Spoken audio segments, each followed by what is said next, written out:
This is my general purpose rifle. It is a Palmetto State Armory PA-15. I haven't really felt the need to upgrade this as a 16-inch rifle for anything because it's worked so well throughout the years, and you know, if it's not broke, why fix it?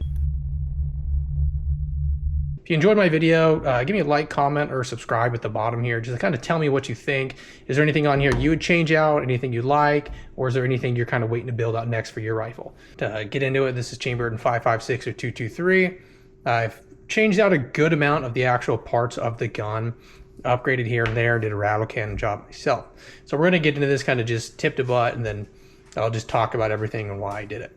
So first to get into it here, this is my cranking off there. My Yankee Hill R9 suppressor. This is a 9mm suppressor. This is the same one I use on like my MPX. I've used my Flux Raider. I use on my AR-10. I like this one because it's multi-caliber. But for the most part, that's the only one I have for 5.56. Until my Hux Works, the 5.56K I got, gets delivered, then I can do the 4.4 for it. But, so that's the suppressor I have on the front with the quick attach, detach there. I have a Yankee Hill muzzle device on the front, 1/2 by 28 for 5.56 as well. The cool thing is when I put this back on here, just put it on. Cool, good to go. As we move back, I'll do these at the same. So I have just the Magpul, the M-Bus iron sights that it came with. I don't really never used them. I had an optic the whole time. I'm aware that my ACOG blocks the rear sight aperture. If something were to happen where I'd actually need to use the iron sights, on the other side of the ACOG, there's, you know, little knobs. I can just take it off. I'll just take the ACOG off if need be, if I'm ever in that situation. As we're moving back here, I got a Magpul bipod that also got the rattle cannon job on it. This thing's always worked really well throughout the years, especially for the price you get it for. I've been pretty happy with this. Really nothing crazy fancy with it. You know, you can adjust it, you know, buttons on there. You can extend the legs out. You know, you can tighten the knob if you want it to be fixed. I got a Magpul vertical foregrip on here and FDE. Still nothing crazy, just another M-Lock Magpul foregrip.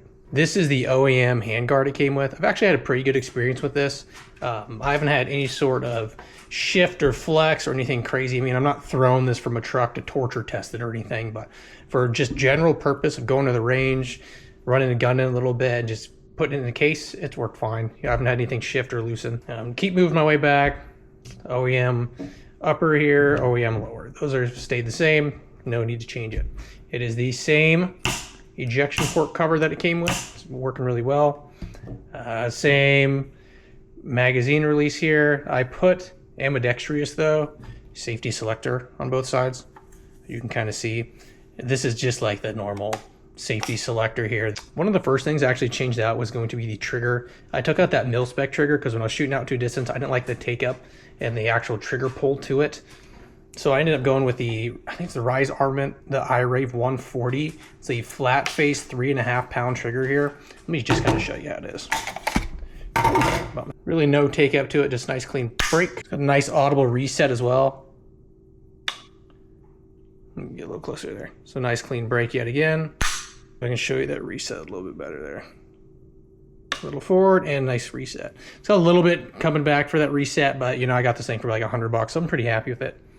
Anyways, put her back on safe. As we make our way back through the rifle some more, to get a little bit more on the things that I just swapped out, sort of like the trigger here is also going to be the grip itself. The one that it came with, I wasn't a big fan. It was just the normal mil-spec one.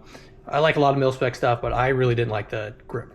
So I ended up swapping out to the, let's see if you can see here, just that Wilson Combat. I like the texture on the side.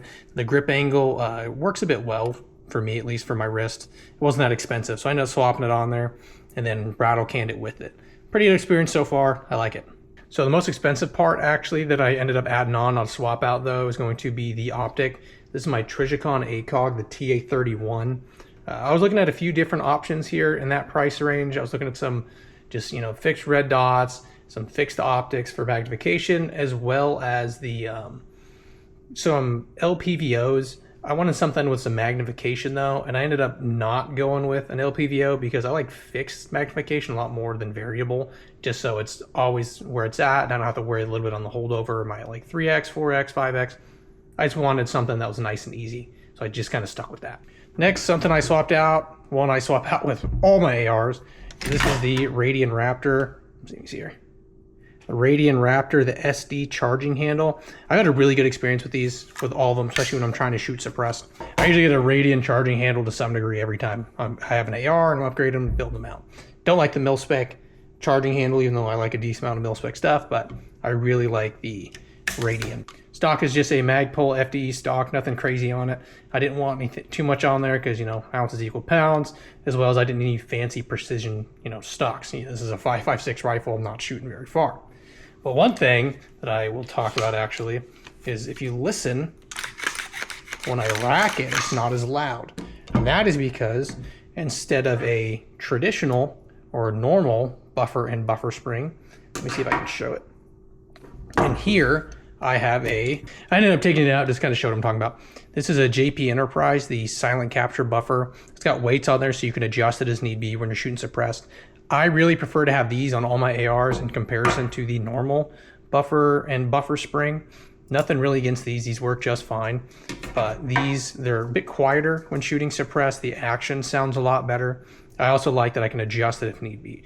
I've yet to find the need to adjust it, but I've had a really good experience shooting this suppressed and unsuppressed.